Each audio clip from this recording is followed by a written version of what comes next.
The lecture hall of the Interstellar Ecology Institute floated quietly in low orbit above the jade-colored moon of Velis X, where gravity was tempered to a soft pull and silence was a natural state. Rows of alien students filled the carved obsidian benches, their eyes compound, multifaceted, glowing, or shifting focused on the elevated central ring where today's lecture would take place. They had come from across the galaxy, from peaceful water worlds and drifting spore hives, from sand-scorched domes and nebula harvest colonies, all of them gifted, all of them selected. The Death Worlder exchange student was late again. Professors no longer complained. Humans were, as they said, unpredictable, yet no one left. No one dared skip this lecture, not today. Inside the demonstration ring, behind a shimmering containment field, a predator paced. Its exoskeleton shimmered like wet obsidian, and its rows of teeth retracted with an audible click, click, click, like bone fingers tapping a countertop. It was a live specimen from Gorthex Prime, a carnivore that could tear through titanium, and once rendered a research outpost into shreds of blood-slick insulation. Its presence was illegal outside containment zones, and yet here it was twitching, aware, calculating. It had been brought here for a single reason: behavioral demonstration. The plan was for the professor to reveal how certain apex predators reacted to alien fear responses. The experiment was simple: introduce scent triggers, measure emotional resonance. But the professor, an ancient gaseous cephalid known for caution, stood oddly still at the edge of the field, his tendrils curling unnaturally. Then the airlock opened with a groaning hiss. He stepped in like he had just jogged across a sunny park. Samuel Rei, the human. Tall, broad-shouldered, sleeves rolled up like it was summer on Earth, a mess of dark curls, and that ever-unreadable human smile. He looked tired, but not unsteady. And in his arms that had no claws, no venom sacs, no armor, was something absurd. A scent-saturated, trembling, rabbit-sized creature native to Velis X, a test subject for fear response. A ripple went through the students. The creature's fear would trigger the predator's rage. Everyone knew this. It had been documented, simulated, rehearsed. No one dared suggest a live test. No one except the human, apparently. Samuel walked straight into the containment ring. No field, he said softly. There was silence so deep it felt like space had entered the hall. Professor Hulk shifted forward, an impossible mixture of colors flashing in his ethereal core. Death Worlder, the field. Samuel waved a hand. It interferes with natural resonance. You said you wanted to see instinct. So let's see it. Several students twitched toward emergency panels. One Glacian unhooked its venom sac in panic. But the field dropped with a musical pulse, and Samuel, slow and calm, stepped closer to the predator and placed the trembling prey creature gently on the obsidian floor. It squealed. The predator turned. Every instinct said it would lunge, rip, consume. That's what it was made to do. But Samuel just sat down. He crossed his legs in the ancient human posture of rest. Not a sound escaped him. He locked eyes with the predator. His breathing slowed. The prey creature backed into his lap and quivered like a leaf. And then the impossible. The predator stopped, not froze. Not paused, stopped. Something changed. In the air, it sniffed once, twice. Its muscles tensed for action, but it did not strike. It backed up, chest heaving with shallow pants, and slowly slinked toward the corner of the ring, never turning its back on the human. A whisper spread through the room in over 30 languages. He had controlled it. With nothing, no weapon, no pheromonal gas, no threat display. Just stillness. Samuel gently stroked the prey creature's head. It's not always fear, he murmured, not loud enough for most ears, but somehow the room heard. Sometimes it's the absence of threat. Even monsters know what mercy smells like. The predator growled, low not in aggression, but confusion, and curled down into a wary crouch. Samuel finally looked up at the rows of shocked alien faces. You brought me here to learn, he said, voice low but unwavering. But I think maybe you're the ones not listening. Then the prey animal nuzzled into his chest, and he smiled. Above them, the containment field flickered back on with a soft hum, but it was too late. Something had already passed between the human and the beast. Something no containment could hold. And far up in the administrative observatory, the dean of xenopsychology blinked his lidless eyes, whispered to himself, and turned to his assistant. Record everything. We've just witnessed what no sensor could predict. The predator recognized restraint, and the human gave it. Asterisk, asterisk, the lecture ended in a silence that felt like fog. No one moved. No one clapped, because applause was an earth thing. and no one had ever considered it appropriate in a science hall where living things were dissected, not admired. When Samuel stood and cradled the small prey animal in his arms again, the predator still did not move. Its black eyes watched him the way a wildfire watches rainfall, confused, begrudgingly respectful. The field snapped back into place like a cell door, but everyone knew the real containment had already failed. What they had seen went deeper than data, further than models or predictions. The silence followed Samuel down the corridor, echoing off polished walls and floating light fixtures. He didn't go back to the human dorms. He took a service lift down to the underlevels, to a greenlit sanctuary garden where most students didn't bother to go. It was too quiet for the synthetic minds, too organic for the carbon dust-born, but Samuel liked it. The plants were real here. Not printed, not replicated. They breathed in their own way.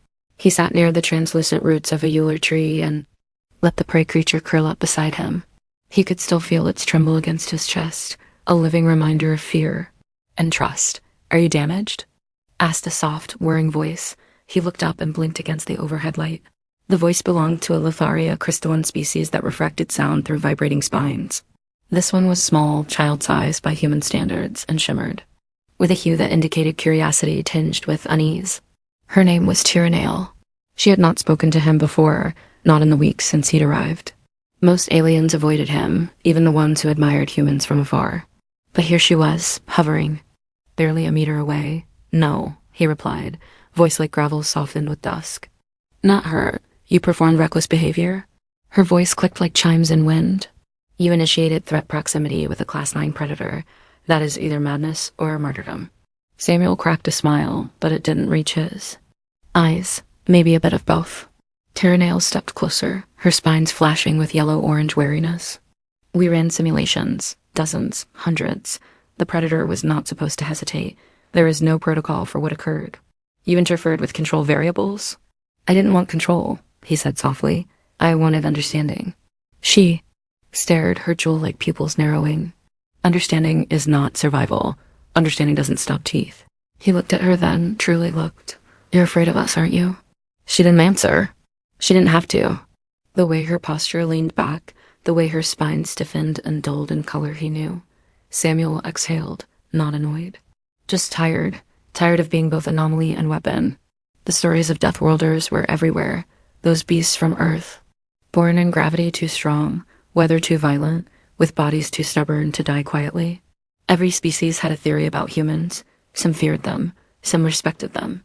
None understood them. "We don't come here to conquer," Samuel said. "Not all of us. Some of us come because we're tired of being feared, because we want to learn, not dominate." Tyrannael didn't move. Her voice dropped to a hush, but why did it stop? That creature was designed by evolution to kill. It had no reason not to. He touched his chest, just over his heart. "Because I didn't give it fear, and I didn't give it threat. Sometimes, that's all it takes." "Impossible," she said, double quotes, "no, just inconvenient. For your models, for your fears." There was a long silence. Then, unexpectedly, Tyrannael sat. Her form folded in on itself like slow-moving glass, and she rested against the euler tree across from him. "You broke a protocol. You could be expelled." "I know. You could be killed." "I know. Why did you really do it?" And there it was, the real question. Samuel looked at the sky dome above them, where stars shimmered through simulated atmosphere. His voice, when it came, was the quiet of a boy remembering a graveyard, because once when I was 12, I found a wolf back home, caught in a bear trap, bleeding bad. It looked at me like I was death, but I freed it, even though I knew it could kill me. Did it? No, it ran, but it looked back. Just once, and I remember thinking if something that hurt could still choose to run instead of destroy, maybe so could I. Tyrannael's spines shifted suddenly, a pattern of processing. "You act like prey," she said. Samuel grinned without mirth. "Only until you push us too far." There it was again, that contradiction, that terrifying balance. To be so soft, yet endure so much. To be so fragile, yet feared by the stars. Tyrannael didn't understand it, but she didn't leave. Above them, the predator roared once in its distant cage, a lonely, frustrated sound. Neither of them flinched, and in that stillness, Samuel reached out not with hands, but with something older than language, and gently cracked the distance between species. In the days that followed, a strange kind of gravity settled around Samuel. Not the kind that pulled bodies down, but the kind that drew eyes and attention, whispered questions and careful footsteps. He still walked the halls the same way, quiet, hands in pockets, gaze half lost in thought, but now the other students paused when he passed. Some avoided him more than before. Others observed him like he was a riddle that might dissolve if watched too long. Only Tyranale remained near, not always beside him, but close enough that her crystalline shadow often danced on the walls beside his own. One afternoon, he found her waiting outside the behavioral lab, pulsing gently with a color he was beginning to recognize as hesitant. Curiosity, she didn't speak right away. Neither did he. The silence was comfortable now, like a worn coat in winter. When they finally stepped into the arboretum, a vast dome filled with alien foliage and low-lumen Samuel knelt near a shallow pond and stared into the shimmering water. The little prey creature, now named Tuvi by some bureaucrat, scuttled nearby with hesitant loyalty. It never strayed far from him. "Why do you keep it?" Tyranale finally asked. He shrugged. "Because it trusts me." "That's rare." She paused, then settled beside him again, her legs folding like spiral glass. "I ran projections last night. Watched historical footage. Humans have so many rituals for death." Samuel's face darkened slightly. "Yeah, we do. Why?" "Most species adapt to loss with silence or genetic memory. Some clone, some shed that part of consciousness entirely. But you burn." He didn't answer right away. His eyes stayed fixed on the water, where soft ripples glimmered. "Like dreams too fragile to hold, because we don't forget," he said at last, voice low, like speaking to a wound that never healed. "And because remembering hurts. But forgetting would hurt more." Tyranale tilted her head. "That seems inefficient." "Maybe, but it's who we are. We remember everyone we lose. Even the ones we couldn't save, especially them." She didn't understand, not fully. But something in his voice, a strain like something held too long in the cold, made her go quiet. And in that silence, Samuel finally spoke the truth he hadn't let himself say since arriving. "I had a sister," he said. "Back home, younger. She used to draw these wild creature stuff she made up. Wings made of lightning, tails like rivers, glowing eyes. She said if you could imagine a thing, it had to exist somewhere in the universe, just waiting to be found." Tyranale was still. The pond light glinted through her, casting long strands of violet and blue onto the grass. "She died during a reactor failure," he said, softer now. "I couldn't get to her in time. I was too far. The emergency doors locked. She was just gone, and I kept thinking, what if there was someone stronger? Someone who could have done something impossible? What if there was someone who wouldn't have panicked? What if someone had just stayed calm, like with the predator? Would she be alive? You blame yourself, yeah, every day." The pain in those words was not loud, not sharp. It was worn, sanded down by years. That made it worse. It was pain that had been carried like a stone in the pocket of every heartbeat.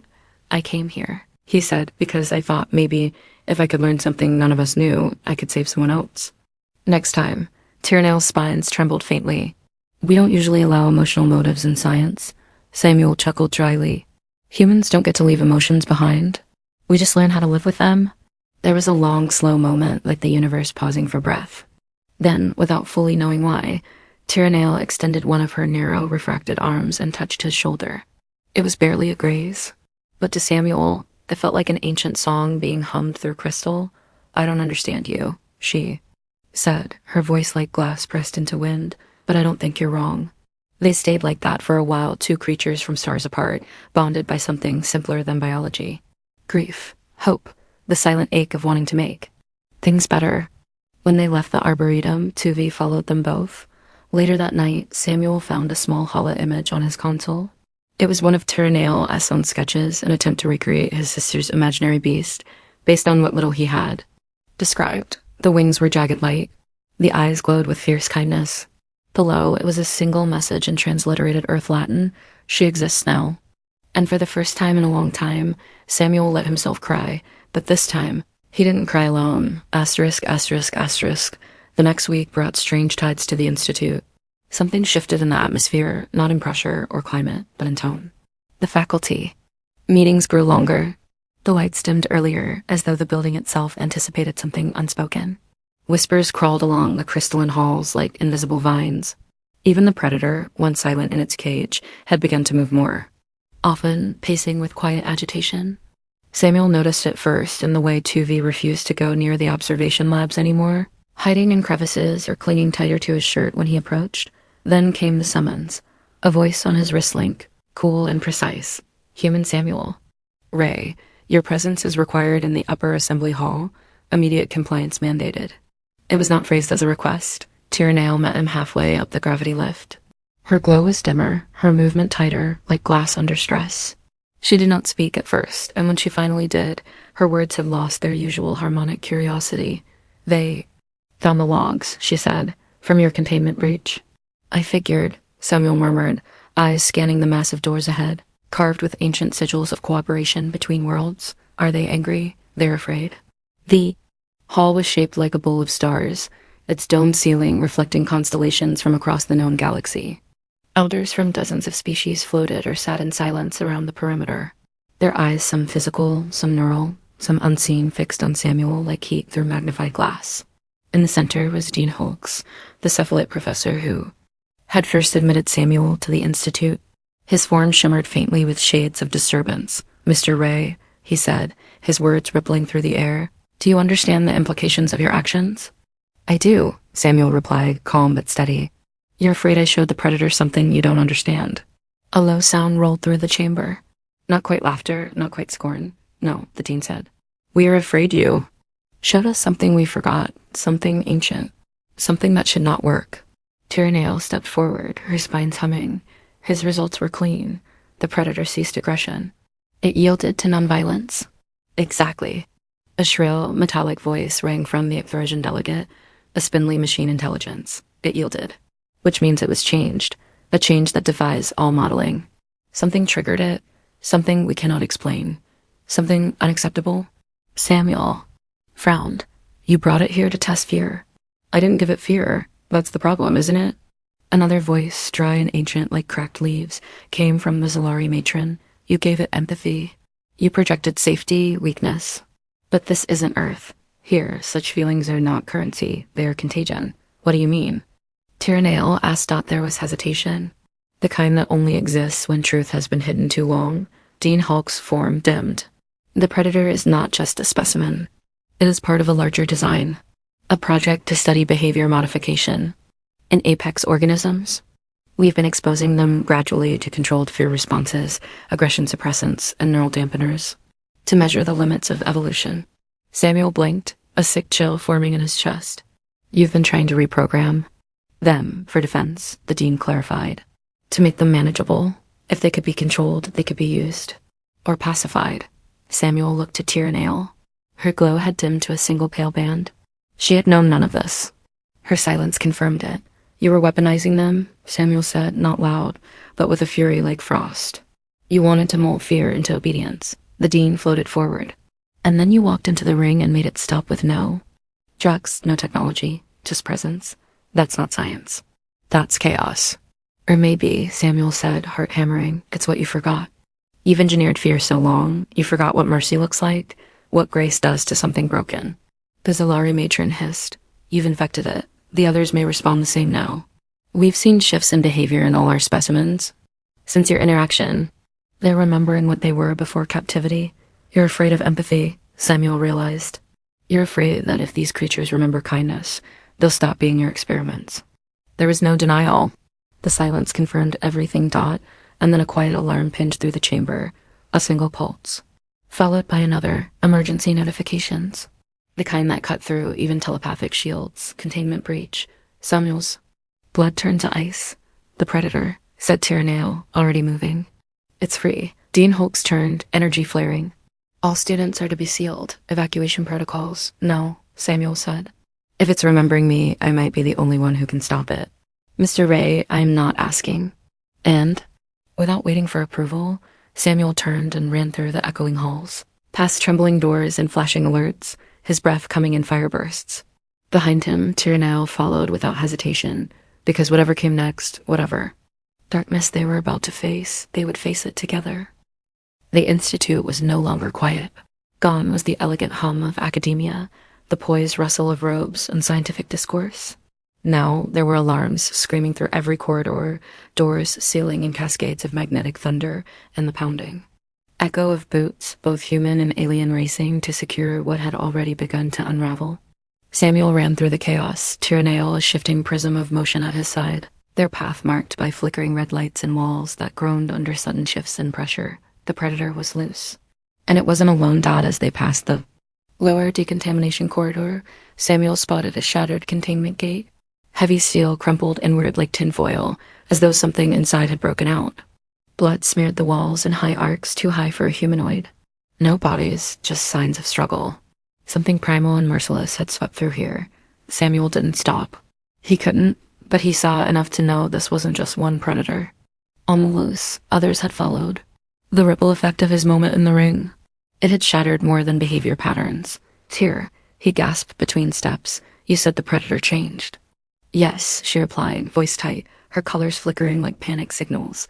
It no longer responds to fear. It is acting with choice, then it's not hunting. No, she confirmed, but it might be searching. For him, they reached the observation wing just as the backup generators failed. Emergency lighting activated with a bone-white glow, and the doors opened into a long hallway of glass chambers, once used to study neural mirroring in intelligent species.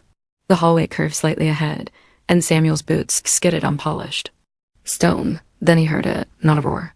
Not the jagged screech they had recorded in their data logs. It was breathing. Heavy, wet, slow. And then, between pulses of emergency light, he saw eyes gleaming at the far end. Low to the ground, motionless. Watching. Samuel stepped forward before Tyrannael could stop him. Hands out. No weapon. No threat. I know you remember me, he said, voice rough but even. You didn't kill me then? You don't have to now. Tyrannael stood frozen beside him. You're assuming memory based on incomplete data? I'm assuming mercy, Samuel said. The predator moved forward.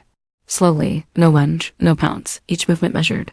The glass hallway reflected its massive form over and over, a dozen silhouettes in every direction. Samuel's heart pounded. Not just from fear, but from something older.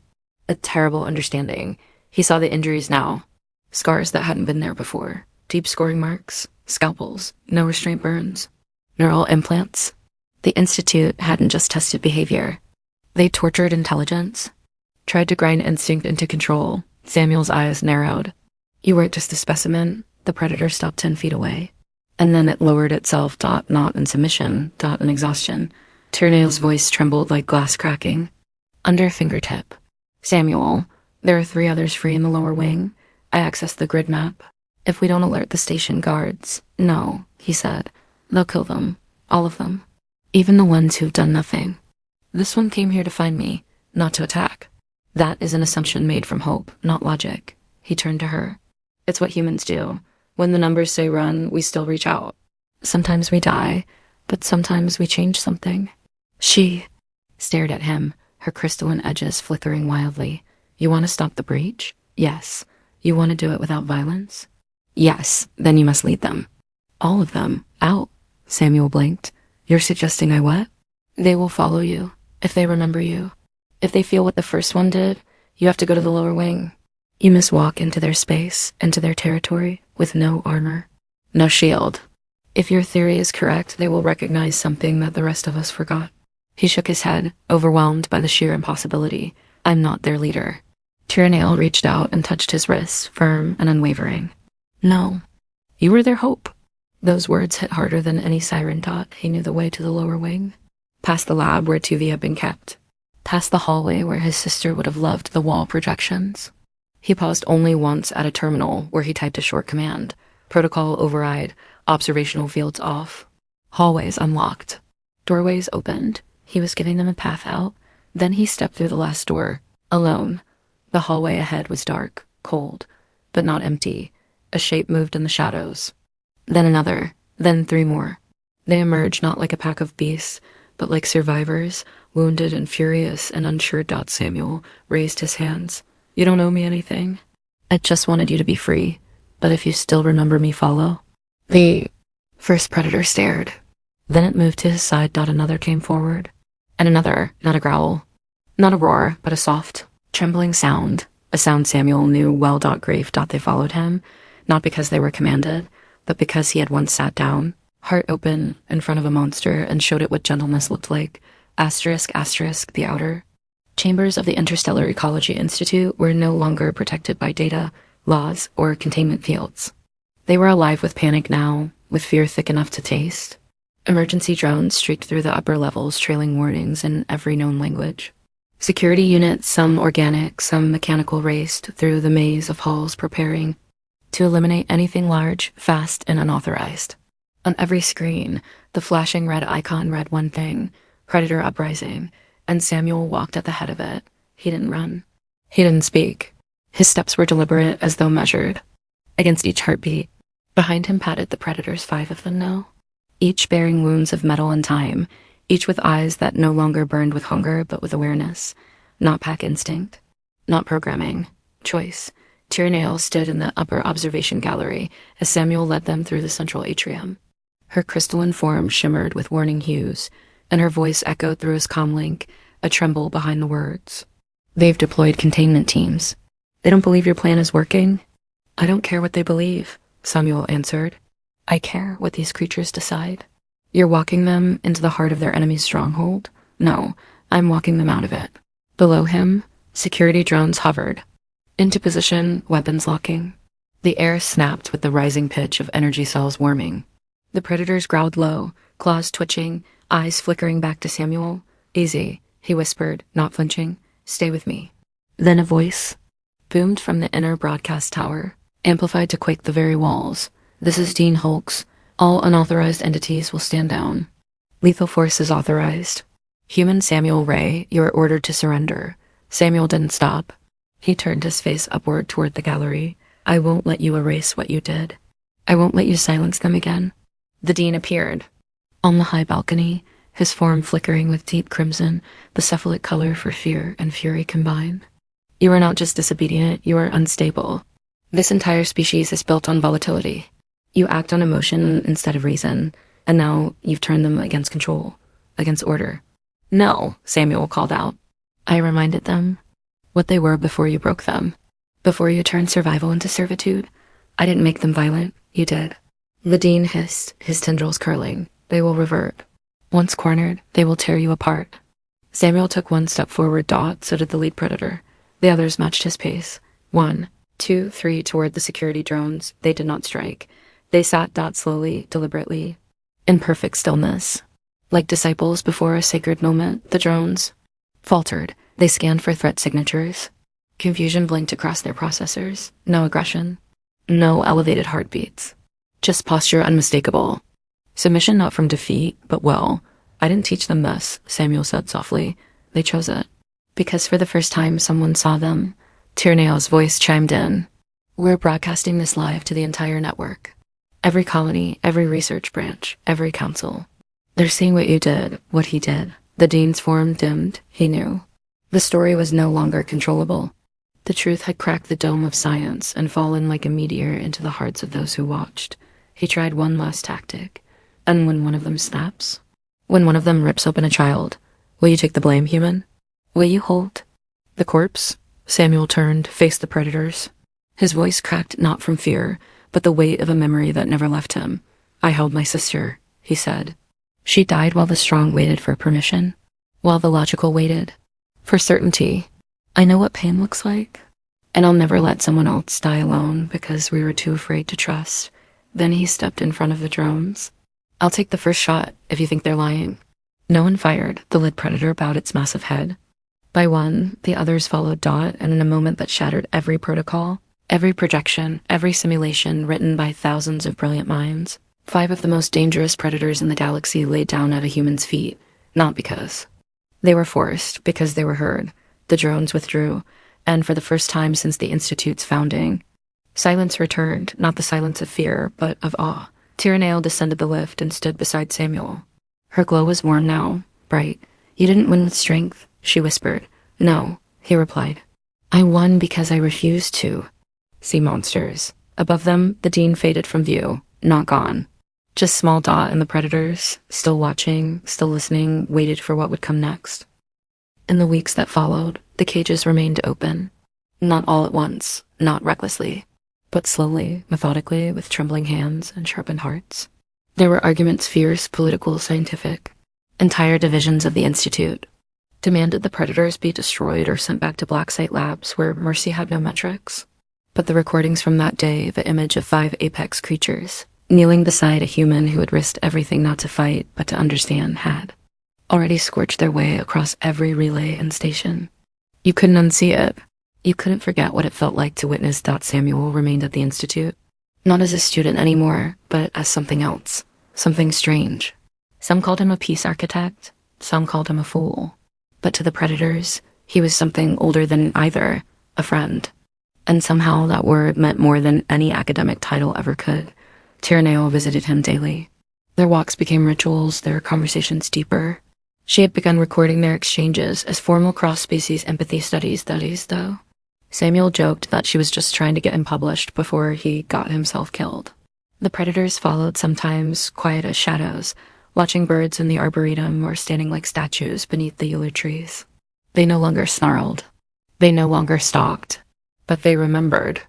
Oh, they remembered, one afternoon, as pink mist hung above the horizon of Ulysses X and distant stars blinked awake one by one. Tyraneo asked him a question she'd held for too long. Do you forgive them? The ones who locked them up? The ones who tortured and labeled and feared? Samuel didn't answer at first. He was lying in the grass beside Tuvi, who had grown bold enough to nap on his chest. His eyes stared up at the drifting leaves and slow-turning constellations. No, he said, not all of them. Some don't want forgiveness, some want only control. But I forgive the ones who are willing to learn. Learn what? He turned, his head toward her, and there was no resentment in his voice. Just something gentle, a kind of mournful hope, that kindness isn't a weakness, that peace takes more strength than war, that just because something can kill doesn't mean it must. Tyraneo's crystalline limbs shimmered. You taught me that. He smiled. No, you chose to believe it. Far above them, in orbit, a new message was being transmitted, a universal amendment to interstellar scientific law. It was brief, but its impact was vast. No sentient creature shall be stripped of agency for the convenience of fear. Samuel's name was not in it. But everyone knew. That night, the predators gathered in the arboretum for the first time without any humans, guards, or drones escorting them. They walked in slowly, circled the euler tree, and sat. One began to hum, low and guttural. The sound was not recorded in any database. It was not part of their mating call or hunting rituals. It was new, a song perhaps, or a memory-given breath. Tyraneo recorded it, then deleted the file.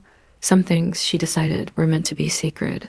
When Samuel returned to his quarters, he found a note etched into the soft light of his wall interface.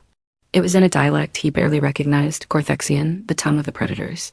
But someone had translated it underneath. You were not born of us, yet you made us more than teeth and hunger. We remember. We follow. We hope. He sat down back against the wall and felt something strange grow in his chest. Not triumph, not even peace, but healing. He had come to this place to understand monsters. Instead, he had taught them they were not monsters at all. And now the stars felt just a little warmer, because somewhere out there, a predator curled beside a scientist, and neither felt afraid, because sometimes the most human thing in the universe isn't to conquer the darkness. It's to sit in it, unarmed and vulnerable, and choose to light a candle anyway.